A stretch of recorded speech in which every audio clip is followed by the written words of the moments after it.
ఓం నమో వెంకటేశాయ. త్రయీ విద్యాత్మరూపా త్రయీ వేద్యాన్యరూప గోవింద గోవింద. త్రయీమయాయ త్రిగుణాతిగాయ త్రయీ గిరాంగోచరదూరగాయ త్రయీ క్రియా సాధన సాధ్యదాయ త్రయీ జని ప్రాజ్ఞగురో నమస్తే అని భక్తజనమానస సరసీరుహ నివాసి అయిన శ్రీనివాస పరమాత్మని భక్తిగా నమస్కరించుకుంటూ శ్రీశుకుల వారు ఉపదేశం చేసిన శ్రీమద్భాగవతం యొక్క అధ్యయన కార్యక్రమాన్ని మనం చేసుకుందాము.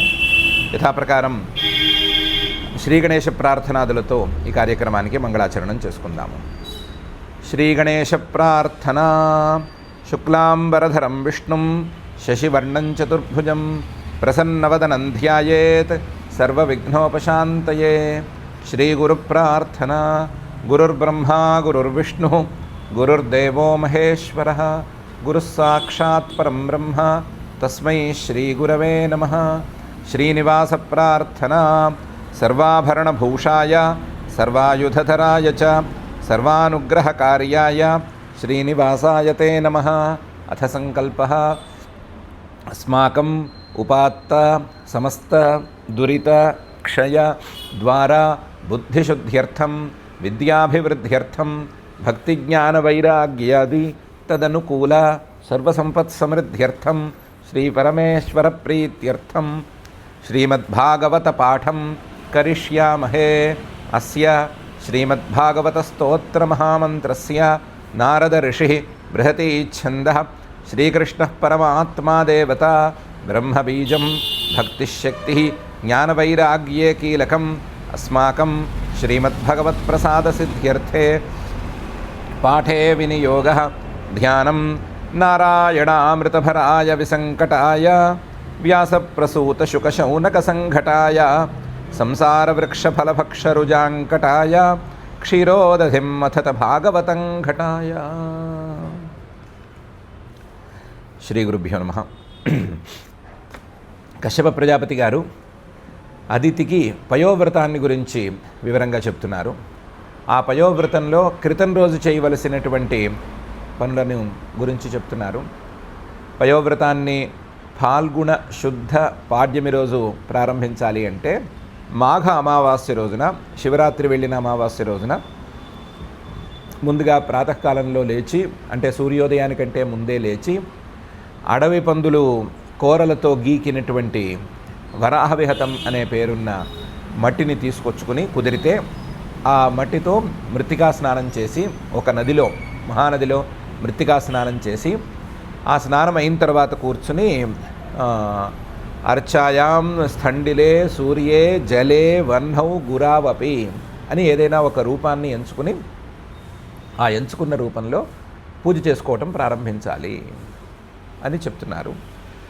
ఆ పూజ చేసే సమయంలో ప్రార్థనా శ్లోకాలను అనుకోవచ్చు, లేకపోతే ఆవాహన శ్లోకాలను అనుకోవచ్చు, ఆవాహన అయిన తర్వాత చేయవలసిన ధ్యాన శ్లోకాలనైనా అనుకోవచ్చు. వాటిని 9 శ్లోకాలని ప్రత్యేకించి తీసుకొచ్చి చూపిస్తున్నారు. ఈ 9 శ్లోకాలు చాలా విలువైన శ్లోకాలు. ఎన్నెన్నో వేద మంత్రాల తాలూకు సారాన్ని మొత్తాన్ని పిండి ఉంచినటువంటి శ్లోకాలు. పరమాత్మ యొక్క సగుణ నిర్గుణ రూపాలని రెండింటినీ కూడా ప్రదర్శించేటువంటి శ్లోకాలు. ఆ శ్లోకాలని 9 శ్లోకాలని కశ్యప ప్రజాపతి గారు ప్రార్థనా శ్లోకాలు లేదా ధ్యాన శ్లోకాలు, స్తుతి శ్లోకాలు అనే పేరుతో తెర మీదకి తీసుకొస్తున్నారు. అందులో మొదటిగా పరమాత్మ యొక్క నిర్గుణ రూపాన్ని ప్రతిపాదన చేసే శ్లోకాన్ని నమస్కారపూర్వకంగా ఇలా మొదలు పెడుతున్నారు. నమస్తుభ్యం భగవతే పురుషాయ మహీయసే సర్వభూత నివాసాయ వాసుదేవాయ సాక్షిణే అని. ముందు ఓ పరమాత్మ నీకు నమస్కారం, ముందుగానే నీకు నమస్కారం. నమస్తుభ్యం భగవతే సర్వసమర్థుడమైనటువంటి అన్ని రకాల విశేషాలు, అన్ని రకాల ఐశ్వర్యాలు ఉన్నటువంటి నీకు నమస్కారము. పురుషాయ శరీరాలన్నిటిలోనూ సమానంగా నిర్విశేషంగా ఉండేటువంటి నీకు నమస్కారము. పురుషాయ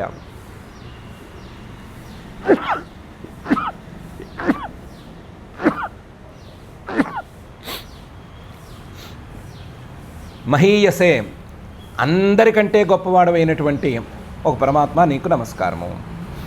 సర్వభూత నివాసాయ, కేవలం శరీరాలలో మాత్రమే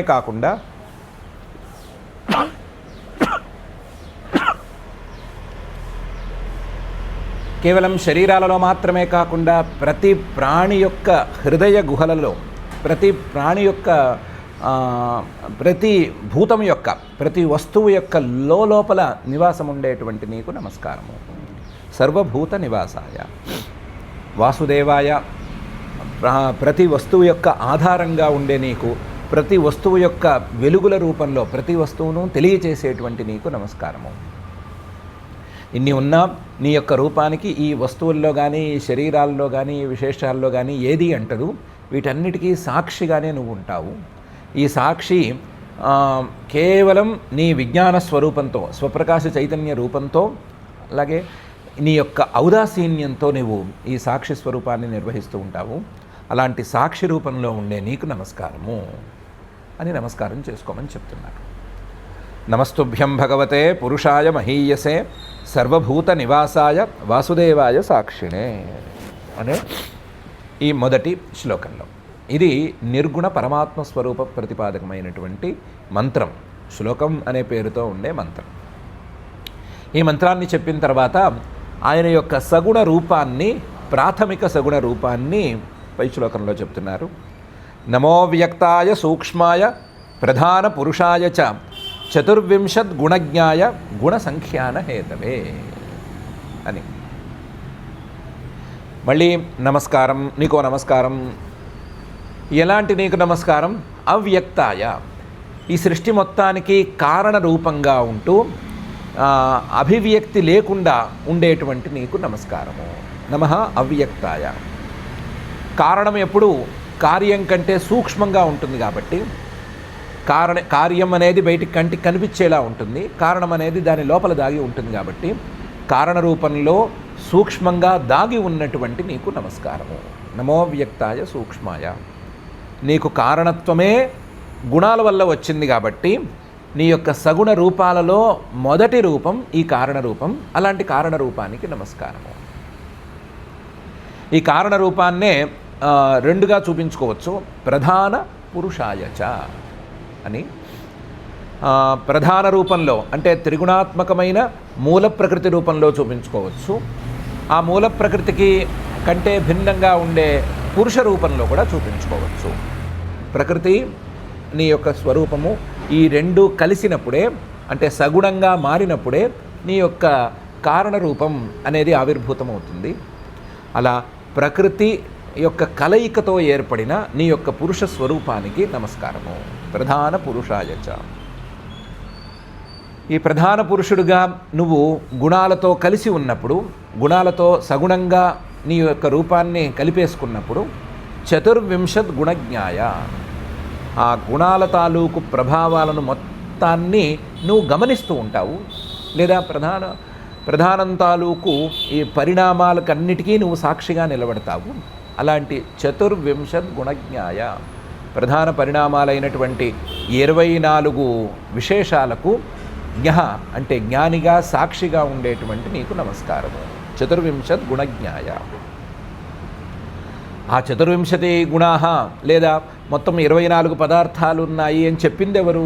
నువ్వే కదా. కపిల రూపంలో వచ్చి నువ్వే చెప్పావు కాబట్టి గుణ సంఖ్యాన హేతవే.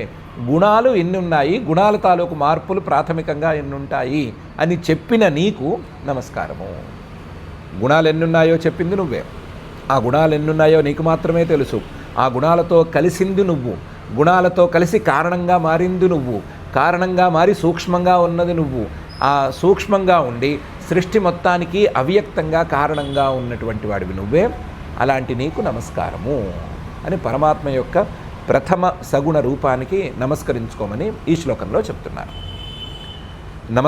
నమో వ్యక్తాయ సూక్ష్మాయ ప్రధాన పురుషాయ చ చతుర్వింశత్ గుణజ్ఞాయ గుణసంఖ్యాన హేతవే అని.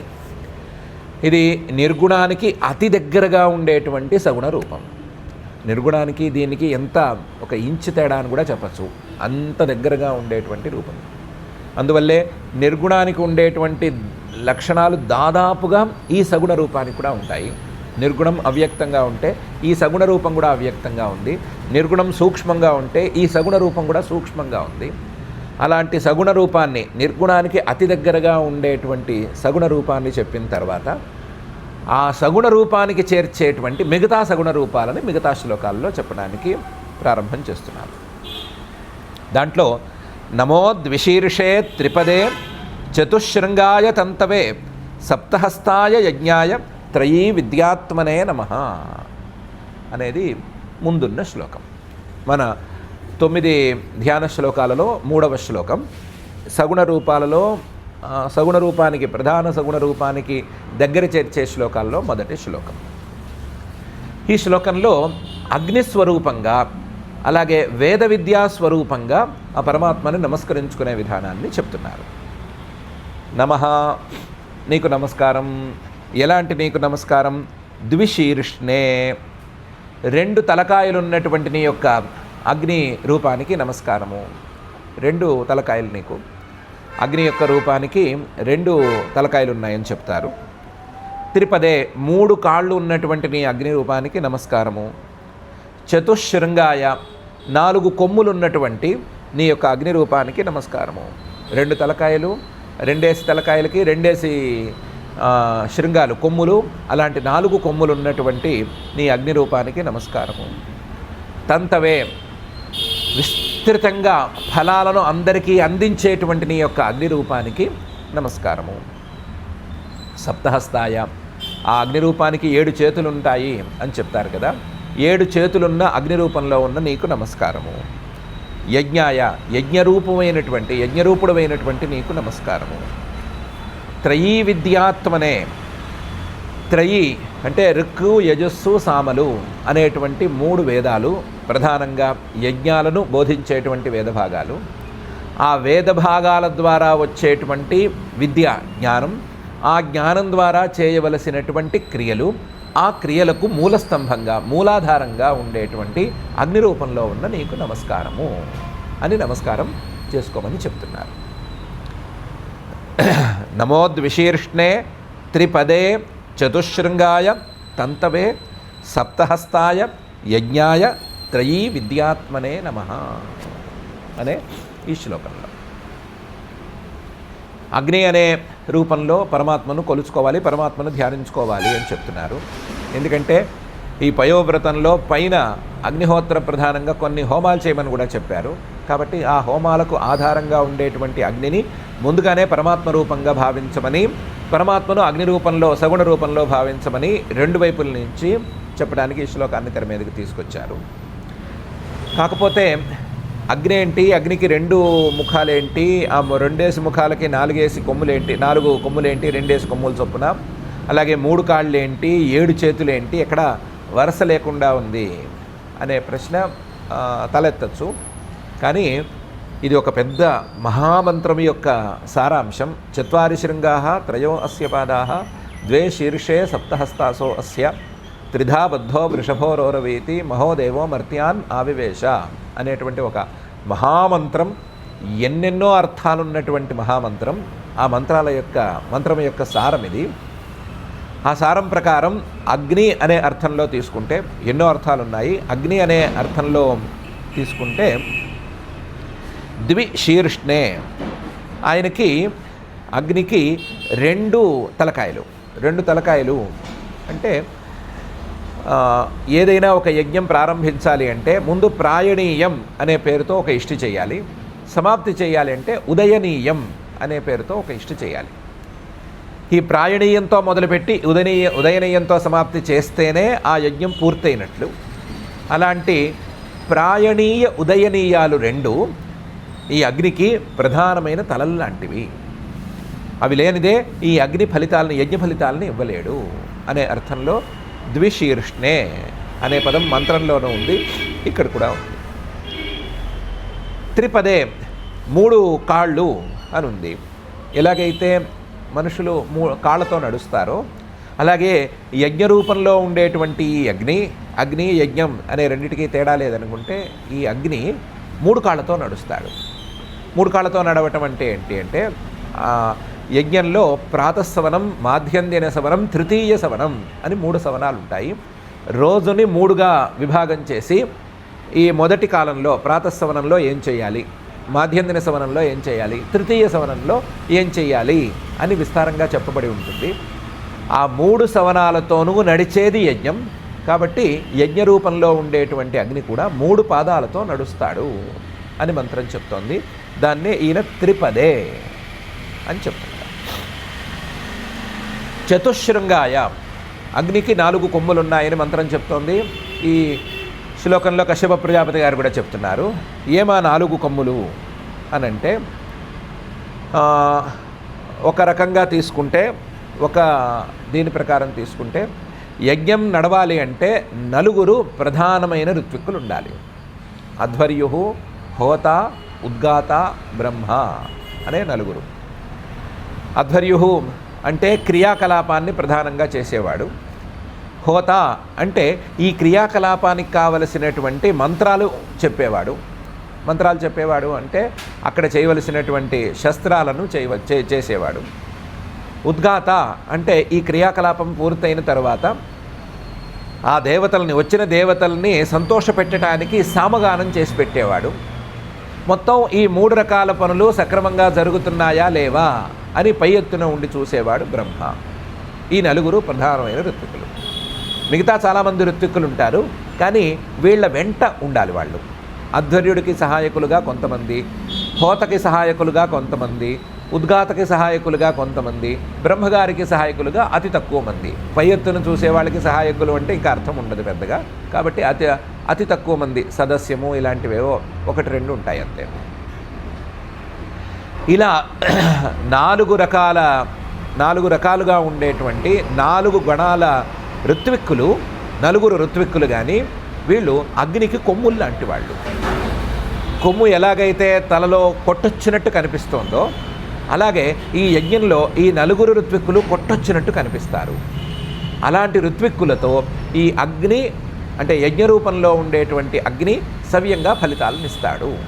అసలు యజ్ఞం జరగాలి అంటే 4 ఋత్విక్కులు కావాలి అనే తీరులో చతుశృంగాయ అనే పదాన్ని మంత్రము తీసుకొచ్చింది. మహర్షి గారు ఆ పదాన్ని తీసుకొస్తున్నారు. తంతవే చెప్పక్కర్లేదు.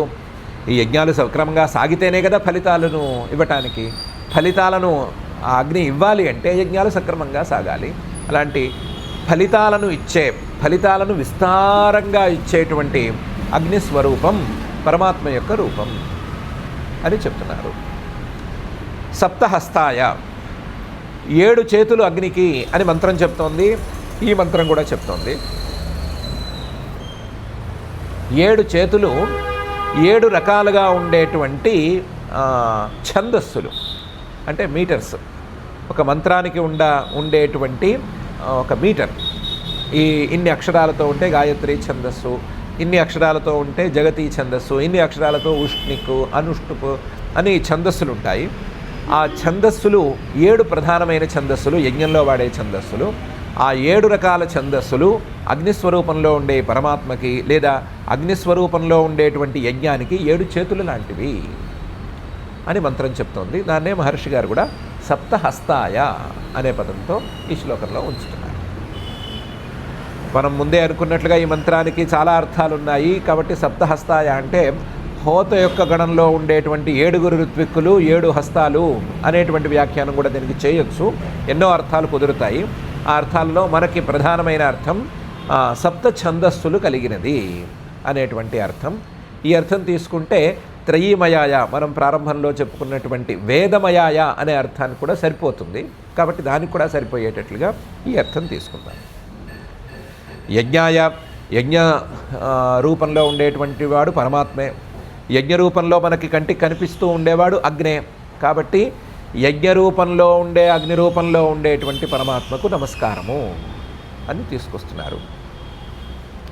యజ్ఞాలు కానీ, అగ్ని కానీ, లేకపోతే ఆ యజ్ఞాలు చేయవలసినటువంటి విధానాలు కానీ, అగ్నికి ఉన్నటువంటి కొమ్ములు కానీ, ఇవి కానీ, ఇవన్నీ తెలియాలి అంటే ఏం కావాలి? త్రయీ వేదాలు కావాలి. వేదాలు శబ్దస్వరూపాలుగా ఉంటే సరిపోదు. వేదాల వల్ల విద్య, జ్ఞానం అనేది కావాలి. ఆ త్రయీ విద్య వేదాల వల్ల కలిగేటువంటి జ్ఞానం అనేది ఉంటేనే సాధారణంగా ఉండేటువంటి నిప్పుకి అగ్నిహోత్రానికి ఉండే తేడా తెలుస్తుంది. మనం చలి కాచుకునే నిప్పుకి మనం హోమం చేసుకునేటువంటి అగ్నికి ఉండేటువంటి తేడా మనకు తెలుస్తుంది.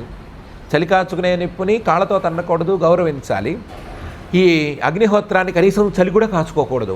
ఆయన్ని దేవుడిగా భావించి చాలా జాగ్రత్తగా దగ్గరగా ఒక ఐమూలగా నుంచుని ఆయన ఎదురకుండా పళ్ళు కూడా కనిపించకుండా జాగ్రత్తగా గౌరవంగా ఉండాలి అనే విషయం తెలుస్తుంది. ఈ త్రయీ విద్య అనేది వస్తేనే ఏ ఋత్విక్తో ఏ పనులు చేయించుకోవచ్చు, ఏ ఋత్విక్ ఏ పనులు చేయవచ్చు, ఏం చేస్తే ఏం ఫలితాలు వస్తాయి అనే సంగతి తెలుస్తుంది. కాబట్టి అలాంటి త్రయీ విద్య ద్వారా మాత్రమే తెలిసేవాడు అగ్ని అయితే, ఆ త్రయీ విద్య ద్వారానే తెలుసుకోవలసినటువంటి స్వరూపం ఉన్నవాడు పరమాత్మ. అలాంటి త్రయీ విద్యాత్మనే త్రయీ ద్వారా, వేదాల ద్వారా వచ్చేటువంటి జ్ఞానం ద్వారా తెలుసుకోవలసిన అగ్ని రూపంలో ఉండేటువంటి వాడు పరమాత్మ, లేదా వేదాల ద్వారా వచ్చేటువంటి జ్ఞానం ద్వారా తెలుసుకోవలసినటువంటి వాడు పరమాత్మ. అలాంటి పరమాత్మకు నమస్కారము అని త్రయీ విద్యాత్మనే నమః అనే ఈ 2 పదాల ద్వారా మహర్షి గారు చెప్తున్నారు.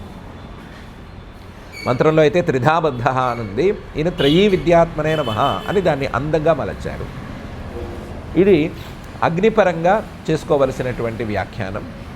అలాగే త్రయీ విద్యాపరంగా వ్యాఖ్యానం చేసుకున్న, వేద రూపంలో ఉన్నటువంటి పరమాత్మ అనే వ్యాఖ్యానం చేసుకున్న ద్విశీర్ష్ణే, ఆయనకి ఈ వేద ప్రతిపాద్యమైన అగ్ని రూపంలో 2 తలకాయలు, త్రిపదే చతుశృంగాయ తంతవే సప్తహస్తాయ యజ్ఞాయ, వేద ప్రతిపాద్యార్థాలలో యజ్ఞం ప్రధానం కాబట్టి యజ్ఞాయ, త్రయీ విద్యాత్మనే విద్యాప్రధానమైనటువంటి వేద రూపంలో ఉన్నవాడు అనే అర్థం కూడా చెప్పుకోవచ్చు.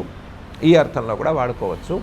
దీన్ని ఇంకా విస్తృతం చేసుకుని త్రయీ విద్య అంటే శబ్దస్వరూపం కదా, ఈ శబ్దస్వరూపానికి ఈ ద్విశీర్ష్ణే 2 తలకాయలంటూ ఏమున్నాయి, దాంట్లో శబ్దార్థాలు 2 తలకాయలు, త్రిపదే 3 పాదాలు, 3 పాదాలు ఏంటి, సప్తహస్తాయ 7 విభక్తులు, చతుశృంగాయ నామాఖ్యాతాదులు 4 ఉన్నాయి అని శబ్దపరంగా కూడా మరొక వ్యాఖ్యానం చేసుకోవచ్చు. ఎన్ని రకాలుగా వ్యాఖ్యానం చేసుకున్నా యజ్ఞ రూపంలోనూ అగ్ని రూపంలోనూ, ఆ యజ్ఞాలను అగ్నిని మనకు తెలియజేసేటువంటి వేదాల రూపంలోనూ, ఆ వేదాల ద్వారా వచ్చేటువంటి జ్ఞాన రూపంలోనూ కొలువై ఉన్న పరమాత్మకు నమస్కారము అని నమస్కారం చేసుకోమని ఈ శ్లోకంలో చెప్తున్నారు. నమో ద్విశీర్ష్ణే త్రిపదే చతుశృంగాయ తంతవే సప్తహస్తాయ యజ్ఞాయ త్రయీ విద్యాత్మనే నమః అని. ఇదైన తర్వాత నమః శివాయ రుద్రాయ నమః శక్తిధరాయ చ సర్వ విద్యాధిపతయే భూతానాం పతయే నమః అనే శ్లోకంలో శివస్వరూపంలో, రుద్రస్వరూపంలో ఉండేటువంటి పరమాత్మను నమస్కరించుకోమని చెప్తున్నారు. ఇది పరమాత్మ యొక్క ఒక సగుణ రూపం. కావాలి అంటే ఇది తమోగుణ ప్రధానమైన రూపం అని చెప్పుకోవచ్చు, తమోగుణోపాధికమైన రూపం అనైనా చెప్పుకోవచ్చు. ఆ రూపంలో ఉండే పరమాత్మను నమస్కరించుకోమని చెప్తున్నారు. అందులో ముందుగానే నమస్కారము ఎవరికి? శివాయ, మంగళ రూపంగా ఉండేటువంటి ఆ పరమేశ్వరుడికి నమస్కారము. రుద్రాయ నమః, తప్పు చేసిన వారిని, అధర్మ మార్గంలో వెళ్ళిన వారిని ఏడిపించే, వాళ్ళని శిక్షించి దండించి ఏడిపించేటువంటి ఆ పరమేశ్వరుడికి నమస్కారము. నమః శక్తిధరాయ చ, శక్తి అనే పేరుతో ప్రసిద్ధమైనటువంటి పార్వతీ అమ్మవారిని తన శరీరంలో సగభాగంగా ఉంచుకొని భరించేటువంటి ఆ పరమేశ్వరుడికి నమస్కారము. శక్తి అనే ఆయుధం అంటే చాలా తక్కువైపోతుంది. అలా కాకుండా శక్తి అమ్మవారు, ఆ అమ్మవారిని తనలో ధరించే, తనలో సగభాగంగా మార్చుకున్నటువంటి ఆ అర్ధనారీశ్వరుడికి నమస్కారము. సర్వ విద్యాధిపతయే, ఆ పరమేశ్వరుడు విద్యలన్నిటికీ అధిపతి. పరమేశ్వరుణ్ణి ఆశ్రయిస్తే అందని విద్య అనేది ఉండదు, పరమేశ్వరుణ్ణి ఆశ్రయిస్తే అందని జ్ఞానం అనేది ఉండదు. చివరికి తత్వజ్ఞానంతో సహా అన్ని జ్ఞానాలు ఆయన యొక్క అధీనంలోనే ఉన్నాయని చెప్తారు. అలాంటి సర్వ విద్యాధిపతయే, విద్యలన్నిటికీ అధిపతి అయిన, జ్ఞానం మొత్తానికి అధిపతి అయినటువంటి ఆ పరమేశ్వరుడికి నమస్కారము. భూతానాం పతయే నమః, భూతగణాలకు అధిపతి అయినటువంటి ఆ పరమాత్మకు నమస్కారము. భూతగణాలకు మాత్రమే కాదు, ప్రాణులకి అందరికీ కూడా, ప్రాణులన్నిటికీ కూడా అధిపతి అయినటువంటి పశుపతి అయినటువంటి ఆయనకు నమస్కారము అని నమస్కారం పరమేశ్వర రూపంలో ఉండే పరమాత్మకు చేసుకోమని చెప్తున్నారు. నమః శివాయ రుద్రాయ నమః శక్తిధరాయ చ సర్వ విద్యాధిపతయే భూతానాం పతయే నమః అనే ఈ శ్లోకం. ఇదైన తర్వాత నమో హిరణ్యగర్భాయ ప్రాణాయ జగదాత్మనే యోగైశ్వర్య శరీరాయ నమస్తే యోగహేతవే అని బ్రహ్మగారి రూపంలో ఉండేటువంటి పరమాత్మకు నమస్కారం చేసుకోమని చెప్తున్నారు. నమః ముందుగానే నమస్కారము ఎవరికి? పరమాత్మకే. ఏ రూపంలో ఉండే పరమాత్మకు? హిరణ్యగర్భాయ, బ్రహ్మగారి రూపంలో ఉండే పరమాత్మకు నమస్కారము. ఏ బ్రహ్మగారు? ఈయన 4 ముఖాలుండే బ్రహ్మగారు కూడా కాదు, ఆయన కంటే పై స్థాయిలో ఉండే హిరణ్యగర్భుడు అనే పేరుతో ఉండే బ్రహ్మగారి రూపంలో ఉండే పరమాత్మ. ఈ హిరణ్యగర్భుడికి హిరణ్యగర్భుడు అని ఎందుకు పేరు వచ్చింది అంటే, ఈయనలోనే బ్రహ్మాండమంతా ఉంది, ఈయన యొక్క కడుపులోనే బ్రహ్మాండమంతా నిలబడి ఉంది. ఆ బ్రహ్మాండం రకరకాల నక్షత్రాలతో, రకరకాల వెలుగులు చిమ్మేటువంటి తారకలతో బంగారంలాగా దగదగలాడిపోతుంది.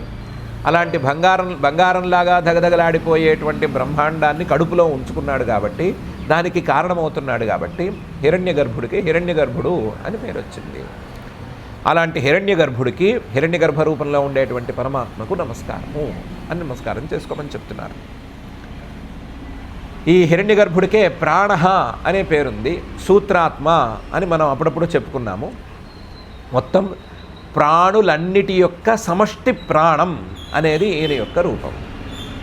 ప్రాణులు ఒక్కొక్క ప్రాణికి ఒక్కొక్క ప్రాణం ఉందనుకుంటే, ఈ ప్రాణాలన్నిటినీ కలిపి ఒక యూనిట్గా తీసుకుని ఆ యూనిట్ ఒకరికి ప్రాణం అని అనుకుంటే అది హిరణ్యగర్భుడు యొక్క ప్రాణం అవుతుంది. ప్రాణమే ప్రాణుల యొక్క రూపమైతే ఈ సమష్టి ప్రాణమే ఆయన యొక్క హిరణ్యగర్భుడు యొక్క రూపం. అలాంటి ప్రాణాత్మనే ప్రాణస్వరూపుడైనటువంటి హిరణ్యగర్భ రూపంలో ఉండే పరమాత్మకు నమస్కారము. దీన్నే మనం ఇంతకుముందు చెప్పుకున్నట్లుగా జగదాత్మనే, ఈ సృష్టి మొత్తం ఆయన ద్వారా వచ్చింది కాబట్టి ఈ సృష్టి మొత్తం ఆ హిరణ్యగర్భుడు యొక్క రూపం అని అనుకుంటే, సృష్టి మొత్తం తాలూకు రూపంలో ఉండే హిరణ్యగర్భ రూపంలో ఉండే పరమాత్మకు నమస్కారము అని నమస్కారం చేసుకోమని చెప్తున్నారు. ఈ హిరణ్యగర్భుడు యోగైశ్వర్య శరీరాయ, యోగ సాధన చేసి ఆ యోగంతో ఐశ్వర్యం సామర్థ్యాన్ని సాధించి ఆ సామర్థ్యంతో మనం ఊహించలేనంత సుదీర్ఘకాలం పాటు ఉండేటువంటి శరీరాన్ని సంపాదించుకుని ఉన్నాడు. అలాంటి యోగైశ్వర్య శరీరాయ, యోగంతో కూడిన, యోగంతో సాధించుకున్న ఐశ్వర్యంతో వచ్చిన శరీరం ఉన్నవాడు ఆ హిరణ్యగర్భుడు. అలాంటి హిరణ్యగర్భ రూపంలో ఉన్నది పరమాత్మే అని భావించి నమస్కరించుకోమన్నాడు. ఈ యోగైశ్వర్య శరీరాయ అనే పాయింట్ని ఎందుకు తెర మీదకి తీసుకొచ్చాము అంటే, ఈ యోగ విద్యకు ఆద్యుడు హిరణ్యగర్భుడు, మానవులకు కావలసిన యోగ విద్యను నేర్పించింది హిరణ్యగర్భుడే, ప్రథమోపదేష్ట హిరణ్యగర్భుడే. ఆ యోగ హేతువు ఆయన కాబట్టి ఆయన తాను యోగ సాధన చేసి ఆ యోగ సాధనతో అంత శరీరాన్ని సాధించి అంత ఐశ్వర్యాన్ని సాధించి తనతో పాటుగా మిగతా వాళ్ళందరికీ కూడా యోగం రావాలి అనే ఉద్దేశంతో యోగాన్ని ఉపదేశం చేశాడు. యోగాన్ని ఉపదేశం చేయడం మాత్రమే కాకుండా ఎవరైనా యోగ సాధన చేస్తే వాళ్ళకి యోగ సిద్ధి కలిగేటట్లుగా ఆయన ఆశీర్వదిస్తూ ఉంటాడు. అలా అందరికీ యోగం రావాలి, అందరికీ యోగ సిద్ధులు అందాలి అని ఆశించే హిరణ్యగర్భుడు పరమాత్మ యొక్క రూపమే, లేదా హిరణ్యగర్భుడి రూపంలో పరమాత్మే ఇలా అందరినీ అనుగ్రహిస్తూ ఉంటాడు అని భావించమని నమస్తే యోగహేతవే అని చెప్పుకోమని చెప్పడానికి యోగైశ్వర్య శరీరాయ అని చెప్పాము అని మహర్షి గారు చెప్తున్నారు. హిరణ్యగర్భుడు బ్రహ్మాండాన్ని తన కడుపులో ఉంచుకున్నవాడు, ఆయనే సమష్టి ప్రాణస్వరూపుడు, ఆయనే ఈ సృష్టికి మొదటి కారణం, ఆయనే యోగైశ్వర్యంతో ఆ శరీరాన్ని సాధించుకున్నవాడు, తన శరీరాన్ని సాధించుకున్నవాడు, ఆయనే మానవులందరికీ యోగం అందటానికి కావలసినటువంటి ఉపదేశాలను అనుగ్రహాలను చేసేవాడు. ఆయన రూపంలో ఉండే పరమాత్మకు నమస్కారము అని నమస్కారం చేసుకోవాలి అని ఈ శ్లోకంలో చెప్తున్నారు.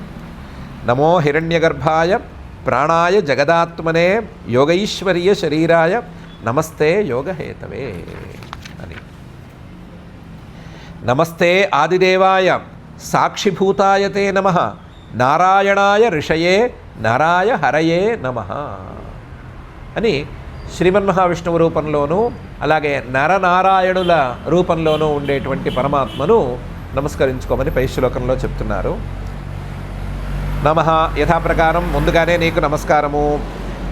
ఎవరికి?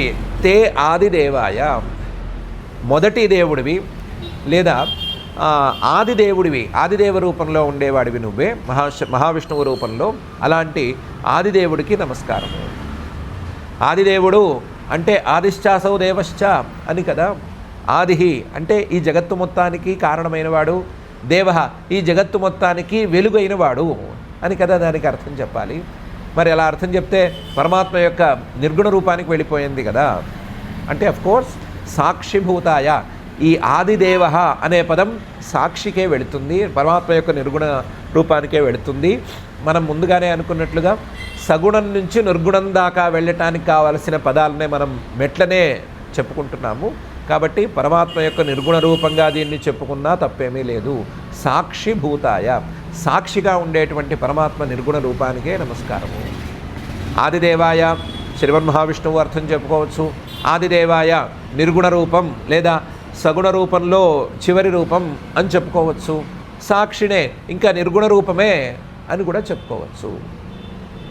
ఎలా చెప్పుకున్నా ఆ పరమాత్మకే ఈ నమస్కారం చెందుతుంది. ఆ పరమాత్మ యొక్క ఈ నారాయణ రూపాలు రకరకాలుగా ఉన్నాయి. ఒకటి నారాయణాయ ఋషయే, నారాయణుడు అనే పేరుతో ఉండే ఋషి రూపంలో ఉంది.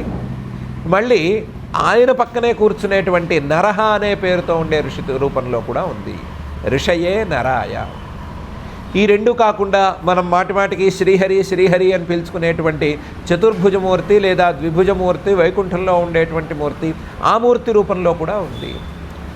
పిలిస్తే వచ్చి పిలిచిన వాళ్ళ కష్టాలను పోగొట్టేటువంటి పేరున్న హరి అనే పేరున్నటువంటి శ్రీమన్మహావిష్ణువు యొక్క రూపంలో కూడా ఆయనే ఉన్నాడు. అలా నారాయణ ఋషి రూపంలోనూ నర ఋషి రూపంలోనూ వైకుంఠమూర్తి రూపంలోనూ ఉండేటువంటి ఆయనకు నమస్కారము అని నమస్కారం చేసుకోమన్నారు. నమస్తే ఆదిదేవాయ సాక్షిభూతాయ తే నమః నారాయణాయ ఋషయే నరాయ హరయే నమః అని. ఈ నారాయణ రూపాన్నే శ్రీమన్మహావిష్ణువు యొక్క రూపాన్నే పై శ్లోకంలోనూ నమో మరకతశ్యామ వపుషే అధిగత శ్రియే కేశవాయ నమస్తుభ్యం నమస్తే పీతవాససే అని మళ్ళీ ఇంకొకసారి కూడా చెప్తున్నారు. ఎందుకంటే నారాయణాయ ఋషయే నరాయ హరయే నమః అన్నప్పుడు రకరకాల రూపాలు చూపించినట్టుంది. ఒక రూపాన్ని బాగా మనసులో ముద్ర వేసుకునేటట్లుగా చూపించినట్లు లేదు అనే ఉద్దేశంతో ఈ శ్లోకాన్ని తీసుకొచ్చారు. యథాప్రకారం నమః ముందుగానే నీకు నమస్కారము. ఎలాంటి నీకు నమః? మరకత శ్యామ వపుషే, ఒక మంచి క్వాలిటీ ఉన్నటువంటి మరకత మణిని తీసుకొస్తే అది ఏ విధంగా నల్లవాగులో ఉంటుందో అలా నల్లవాగులో ఉండేటువంటి నీకు నమస్కారము. మరకత శ్యామ వపుషే, అలాంటి నల్లని శరీరం కలిగిన నీకు నమస్కారము. అధిగత శ్రియే, లక్ష్మీదేవి తనంతట తానుగా వలచి వచ్చి నీ హృదయ ప్రదేశంలో ఇది నా ప్రదేశము, నేను ఇక్కడ కూర్చుంటాను అంటే ఆ లక్ష్మీదేవిని అంగీకరించి హృదయ ప్రదేశంలో ఉంచుకున్నటువంటి నీకు నమస్కారము. అధిగత శ్రీహి యం సహ అధిగత శ్రీహి.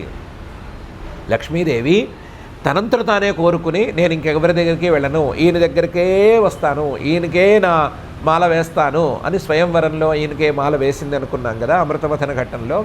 అలా స్వయంవరంలో ఆ లక్ష్మీదేవి వలచి వచ్చి హృదయస్థానంలో కూర్చున్నటువంటి మహానుభావుడు కదా ఆయన. అలాంటి మహానుభావుడికి నమస్కారము. అధిగత శ్రియే. ఈ అధిగత శ్రియే అనే పదానికి ఇంకా లోపలికి వెళ్ళి స్వారస్యం చెప్తే లక్ష్మీదేవే అంగీకరించిన గుణగణాలు, లక్ష్మీదేవే వలచిన అందచందాలు ఉన్నవాడు అని అర్థం ఒకటి. దానికంటే లోతుల్లోకి వెళితే లక్ష్మీదేవి కోరుకున్నటువంటి నిరపేక్షత అనేటువంటి మాంగళిక గుణం ఉన్నవాడు అనే అర్థం కూడా వస్తుంది. అలాంటి మాంగళికుడు, మంగళ స్వరూపమైనటువంటి వాడు అనే అర్థంలో ఈ అధిగత శ్రీయే మంగళస్వరూపుడైనటువంటి ఆ పరమాత్మకు నమస్కారము అని నమస్కారం చేసుకోమంటున్నాడు. కేశవాయ, ఆయన కేశవుడు కాబట్టి కేశవుడికి ఆయనకి నమస్కారము. నమస్తుభ్యం, కేశవ రూపంలో కేశవ అనే పేరుతో పిలువబడే నీకు నమస్కారము అని నమస్కారం చేసుకోమంటున్నారు. నమస్తే పీతవాససే, ఎప్పుడు పసుపచ్చ పట్టుబట్టని కట్టుకుని ఉండేటువంటి నీకు నమస్కారము అని నమస్కారం చేసుకోమంటున్నారు. నమో మరకతశ్యామ వపుషే అధిగత శ్రియే కేశవాయ నమస్తుభ్యం నమస్తే పీతవాససే అని. ఇదైన తర్వాత త్వం సర్వవరద పుంసాం వరేణ్య వరదర్షభ అతస్తే శ్రేయసే ధీరా పాదరేణుముపాసతే అని పరమాత్మని ఇంకొక శ్లోకంతో ధ్యానమో లేదా భావన చేసుకోమని చెప్తున్నారు. ఓ పరమాత్మ, త్వం సర్వవరద, అందరికీ వరాలు ఇచ్చేవాడివి నువ్వు. ఎవరికి? పుంసాం, నిన్ను కోరి నిన్ను భావించుకుని నీ దగ్గరికి వచ్చేటువంటి మానవులకి, నీ దగ్గరికి నిన్ను చేరేటువంటి జీవులకి కోరిన వరాలన్నిటినీ ఇచ్చేవాడివి నువ్వు. వరేణ్య, నిన్నే అందరూ కోరాలి. వాస్తవానికి వేరే కోరికలు కోరి నీ దగ్గరికి రాకూడదు, నిన్నే అందరూ కోరాలి. ఎందుకంటే వరదర్షభ, వరాలు ఇచ్చే వాళ్ళలో నువ్వు చాలా శ్రేష్ఠుడివి. చివరికి పరమాత్మ నువ్వే కావాలి అంటే నిన్ను నువ్వే సమర్పించుకునే వాళ్ళలో కూడా నువ్వే శ్రేష్ఠుడివి. అలాంటి నిన్ను ఏం కోరుకోవాలి అంటే మొత్తం నిన్ను ఆనంద రూపంలో ఉండేటువంటి నిన్ను కోరుకోవాలి. అలా ఆనంద రూపంలో ఉండేటువంటి నిన్నే కోరుకోవాలి. కోరుకున్న ఆనందాన్ని ఇవ్వగలిగిన వాడివి కూడా నువ్వు. అలాంటి నీకు నమస్కారము అని మనసులో ఒక భావన చేసుకోవాలి. మహారాజు గారి దగ్గరికి వెళ్ళి నేను ఇల్లు కట్టుకోవాలని అనుకుంటున్నాను, దానికి సున్నం ఇవ్వండి అంటే అర్థం ఏముంటుంది?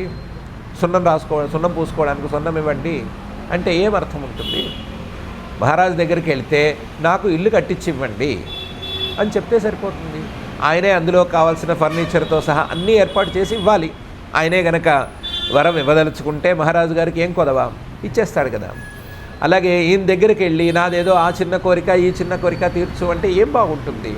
ఆయన అంతకంటే గొప్ప ఆనందాన్ని ఇవ్వగలిగిన స్థితిలో ఉన్నప్పుడు ఆయన దగ్గరికి వెళ్ళి తక్కువగా అడిగితే అసలు ఆయన్నే తక్కువ చేసినట్టు అవుతుంది కదా. అలా ఆయన్ని తక్కువ చేయకుండా జాగ్రత్తగా ఆయన్ని కోరికలు కోరుకోవాలి అని మహర్షి గారు ఒక సూచన కూడా చేస్తూ అతః తే శ్రేయసే ధీరాః పాదరేణు ఉపాసతే. ధీరాః, బుద్ధితో ఆలోచించేటువంటి వాళ్ళు, బుద్ధివంతులు, వాళ్ళు శ్రేయస్సు కోసం, శ్రేయస్సు అంటే శాశ్వతమైనటువంటి ఫలితం కోసం నీ పాదాలను పట్టుకోవటం కాదు, నీ పాదాల కింద ఉండేటువంటి రేణువుల్లో ఏదో ఒక రేణువుని పట్టుకోవాలి అని దాని దగ్గరగా కూర్చుంటున్నారు. నీ పాదాలను కూడా పట్టుకోవట్లేదు, నీ పాదాలకి దగ్గరగా ఉండే ఒక చిన్న రేణువు, ఆ రేణువు నీ పాదాల మీద పడ్డ పూల తాలూకు పుప్పడి తాలూకు రేణువైనా అవ్వచ్చు, లేదా నీ పాదాల కింద నలిగిన మట్టి తాలూకు రేణువైనా అవ్వచ్చు. ఆ రేణువు దగ్గరగా ఉంటే చాలు అని అనుకుంటున్నారు. నీ పాదరేణువుల దగ్గర ఉన్నా సరే శ్రేయస్సు, శాశ్వతమైన ఫలితం దక్కుతుంది అంటే నిన్ను దగ్గర చేసుకుంటే లేదా నీకు దగ్గరగా వెళ్తే ఆ శ్రేయస్సు దొరుకుతుంది అని వేరే చెప్పక్కర్లేదు కదా. అలాంటి దగ్గరికి చేరితే చాలు శ్రేయస్సుని, శాశ్వత ఫలితాన్ని ఇచ్చే, ఇది కాక కోరిన ప్రతి ఫలితాన్ని ఇచ్చేటువంటి నీకు నమస్కారము అని ఒకసారి భావన చేసుకోమని చెప్తున్నారు. త్వం సర్వవరద పుంసాం వరేణ్య వరదర్షభ అతస్తే శ్రేయసే ధీరాః పాదరేణుముపాసతే అనే ఈ శ్లోకం. అన్వవర్తంతయం దేవాః శ్రీశ్చ తత్పాదపద్మయోః స్పృహయంత ఇవామోదం భగవాన్ మే ప్రసీదత అని ఈ చెప్పిన భావానికే ఇంకొంచెం ఎక్స్టెన్షను లేదా ఈ చెప్పిన భావాన్ని బలపరుచుకోవటానికి చేయవలసిన భావనను చెప్తున్నారు. ఆ పరమాత్మ పాదరేణువులను అందుకుంటే శ్రేయస్సు లభిస్తుంది అన్నారు కదా. లభిస్తుందా? ఎవరైనా అలా ఆయన పాదపద్మాలను పట్టుకోవటమో లేదా పాదరేణువులను పట్టుకోవటమో చేసి శ్రేయస్సును పొందారా అంటే అదేం మాట. అన్వవర్తంత యం దేవాః, దేవతలందరూ కూడా ఆ పాదరేణువులను అనుసరించి నడుస్తున్నారు కదా. ఆ పాదరేణువులు ఎటుపోతున్నాయి, ఆ పాదాలు ఎటు వెళుతున్నాయో అటువైపే మనం వెళ్ళాలి, అటువైపే మనం దృష్టిని ఉంచుకోవాలి అని దేవతలందరూ తహతహలాడుతున్నారు కదా. ఎందుకు తహతహలాడుతున్నారు? శ్రేయస్సు కోసమే కదా. కాబట్టి ఆయన పాదపద్మాలను పట్టుకుంటే శ్రేయస్సు లభిస్తుంది అని దేవతలంతటి వాళ్ళే తమ క్రియల ద్వారా చాటి చెప్తున్నారు కదా. అంతెందుకు భూలోకంలో మనిషి ప్రతి ఒక్కడికి ఏం కావాలి అంటే శ్రీహి కావాలి కదా, లక్ష్మీదేవి కావాలి కదా. ఆ లక్ష్మీదేవి ఎక్కడుంది? ఆ లక్ష్మీదేవి శ్రీశ్చ తత్పాదపద్మయోహో, ఎప్పుడు చూసినా సరే ఆయన కాళ్ళు పట్టుకుని పిసుకుతూనే కదా కూర్చుంటోంది. ఆయన పాదపద్మాల దగ్గరే ఉంటుంది కదా. ఎందుకు ఉంటుంది అంటే స్పృహయంత ఇవామోదం. ఆయన పాదపద్మాలు అంటే తామర పువ్వులు లాంటి ఆయన పాదాలు మంచి గంధాన్ని ఇస్తాయి. ఆ గంధాన్ని మనం పీల్చాలి అంటే మన ముక్కులతో సహా అన్నీ దగ్గర పెట్టుకుని ఉండాలి, దాన్ని దగ్గర పెట్టుకుని ఉండాలి అన్నట్లు కదా వాళ్ళు ఉంటున్నారు. స్పృహయంత ఇవామోదం, ఆయన పాద పద్మాల మీదుగా వచ్చేటువంటి సువాసనైనా మనకి చాలు, దాన్ని పీలిస్తేనే చాలు అన్నట్టు లక్ష్మీదేవి దేవతలు వీళ్ళందరూ కూడా తహతహలాడుతున్నారు కదా. మరి వాళ్ళందరూ ఎందుకు తహతహలాడుతున్నారు? ఆయన పాద పద్మాలను పట్టుకుంటే శ్రేయస్సు లభిస్తుంది అనే కదా. కాబట్టి వాళ్ళే అలా శ్రేయస్సు లభిస్తుంది అని నమ్మకంగా ఉన్నప్పుడు, వాళ్ళే ఆ శ్రేయస్సులను అందుకున్నప్పుడు మనం కూడా నమ్మచ్చు కదా దాన్ని. స్పృహయంతః ఇవామోదం. అందువల్ల ఆ విషయంలో సందేహం అక్కర్లేదు. లక్ష్మీదేవి దేవతలు ఇంతటి వాళ్ళు మహానుభావులే వెంటబడినటువంటి ఆ పాదపద్మాలే నాకు కావాలి. ఆ పాదపద్మాలను కలిగి ఉన్నటువంటి ఆ భగవంతుడే మే ప్రసీదతాం, భగవాన్ మే ప్రసీదతాం, ఆ భగవంతుడే నా మీద కూడా ప్రసన్నంగా ఉండాలి అని కోరుకుంటే సరిపోతుంది అని భావన చేయమని చెప్తున్నారు. మనకు నమ్మకం లేకపోతే వాళ్ళు చేశారా వీళ్ళు చేశారా అని చూస్తాం కదా. చేశారు, అందరూ చేశారు, దేవతలే చేశారు. లక్ష్మీదేవి మనం వెంటబడే ఎప్పుడూ దాన్ని ఏమంటారు చొంగకార్చుకునేటువంటి లక్ష్మీదేవే ఆయన పాదపద్మాల దగ్గర పడి కూర్చుంటోంది. పాదపద్మాలను విడిచిపెట్టి రావట్లేదు. ఆ వాసన తప్ప నాకు వేరే వాసన గిట్టదు అన్నట్టు కూర్చుంటోంది. అంటే వాళ్ళు చేశారు కాబట్టి మనకి నమ్మకమే కదా కలగాలి. అలా నమ్మకం కలిగించుకుని ఆ నమ్మకంతో భగవాన్ మే ప్రసీదతాం, ఆ భగవంతుడు నా యందు ప్రసన్నంగా ఉండుగాక అని ప్రార్థన చేసుకోవాలి అని కశ్యప ప్రజాపతి గారు ఈ శ్లోకంలో చెప్తున్నారు. అన్వవర్తంత యం దేవాః శ్రీశ్చ తత్ పాదపద్మయోః స్పృహయంత ఇవామోదం భగవాన్ మే ప్రసీదతాం అనే ఈ శ్లోకంలో. దీంతో 9 ధ్యాన శ్లోకాలు లేదా 9 ఆవాహన శ్లోకాలు పూర్తయినాయి. ఏతైర్మంత్రైర్ హృషీకేశం ఆవాహన పురస్కృతం అర్చయేత్ శ్రద్ధయా యుక్తః పాద్యోపస్పర్శనాదిభిః అని ఈ మంత్రాలను వాడుకునేటువంటి విధానాన్ని 10వ శ్లోకంలో చెప్తున్నారు.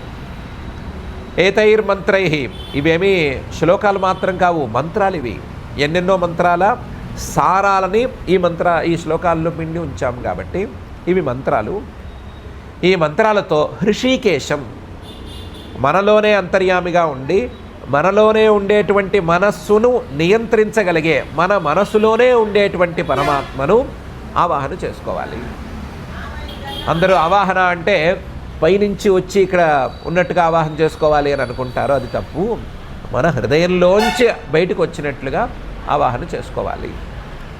మనమే హృదయంలో ఆయన్ని ఉంచుకున్నాము, మన హృదయంలోంచి ఆయన కాసేపు బయటకు వస్తే బయట ఆయన్ని పూజ చేసుకుంటాము, మళ్ళీ పూజ అయిన తర్వాత మళ్ళీ ఉద్వాసనగా హృదయంలోకే దింపేసుకుంటాము అనే తీరులో ఆవాహన చేసుకోవాలి. ఏతైర్మంత్రై హృషీకేశం ఆవాహన పురస్కృతం.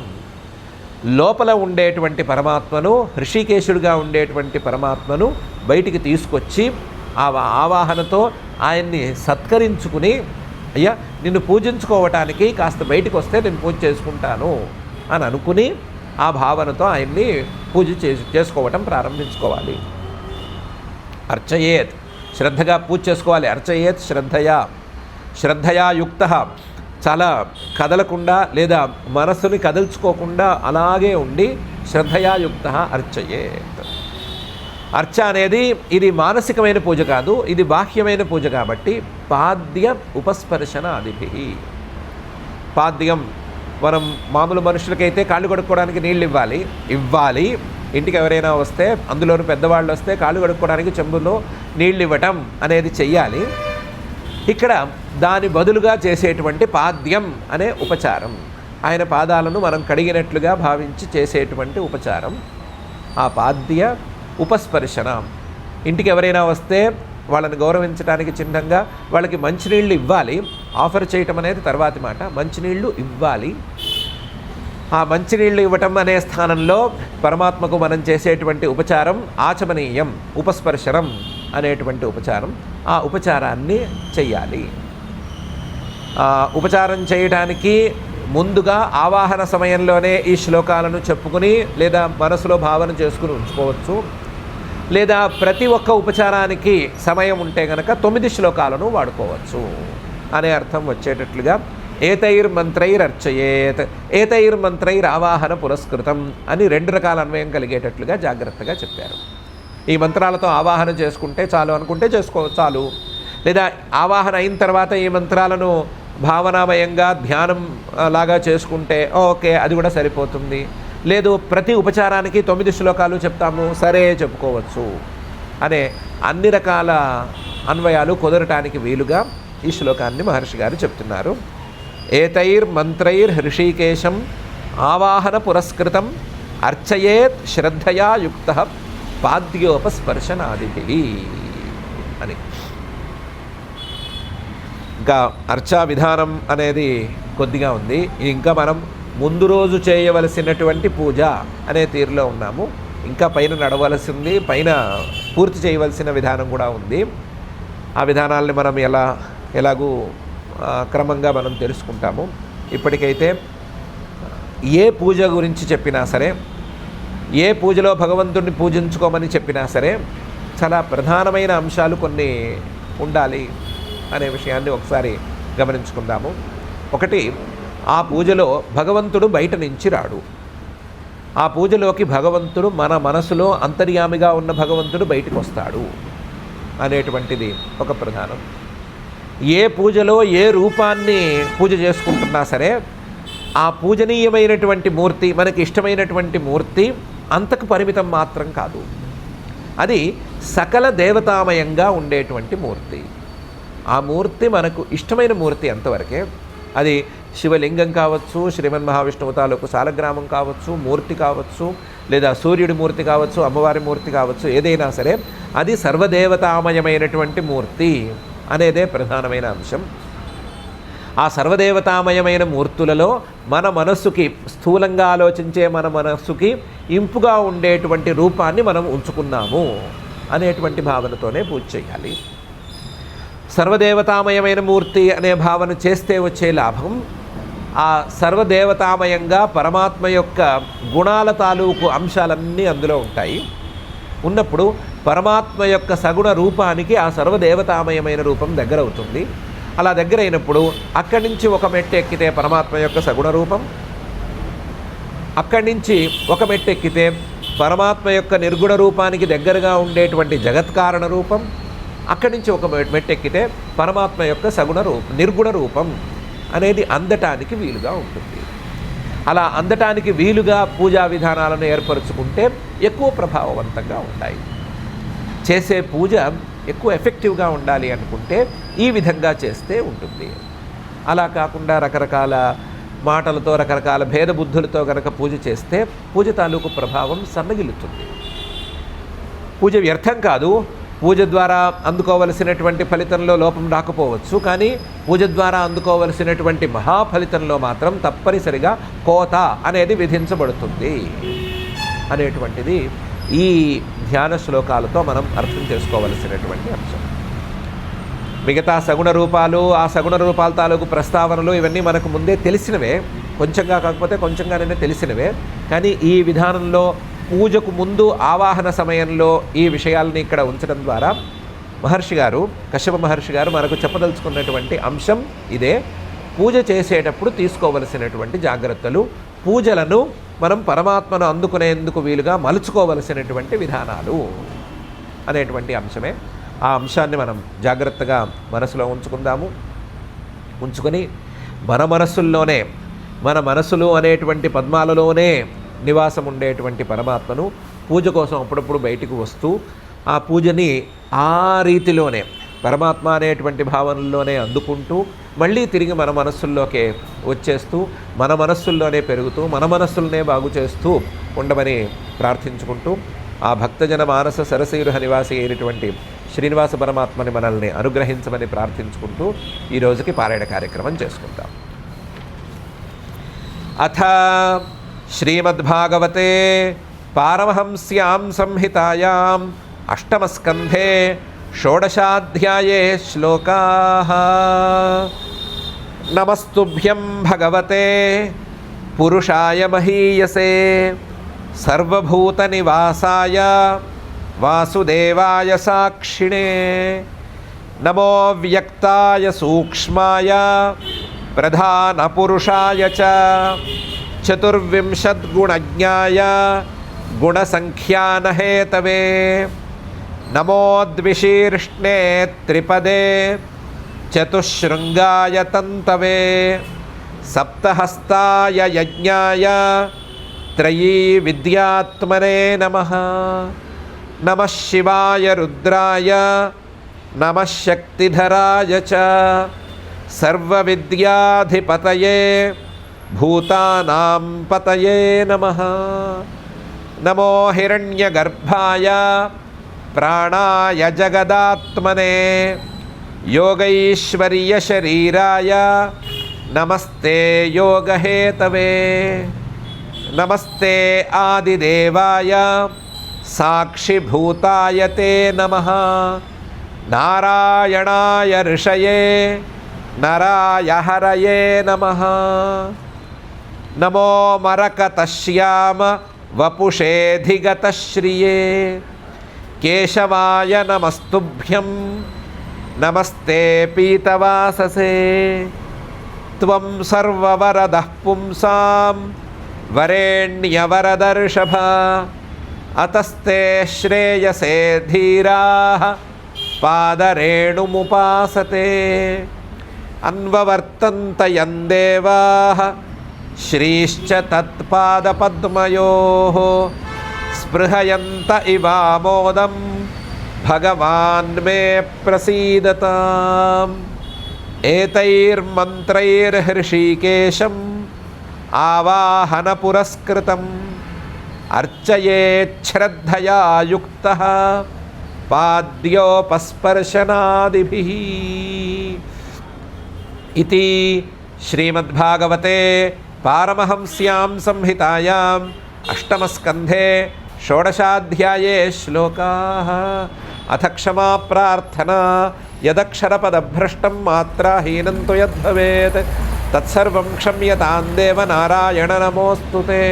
అథ భగవత్సమర్పణం కాయేన వాచా మనసేంద్రియైర్వా బుద్ధ్యాత్మనా వా ప్రకృతే స్వభావాత్ కరోమి యద్యత్ సకలం పరస్మై నారాయణాయేతి సమర్పయామి.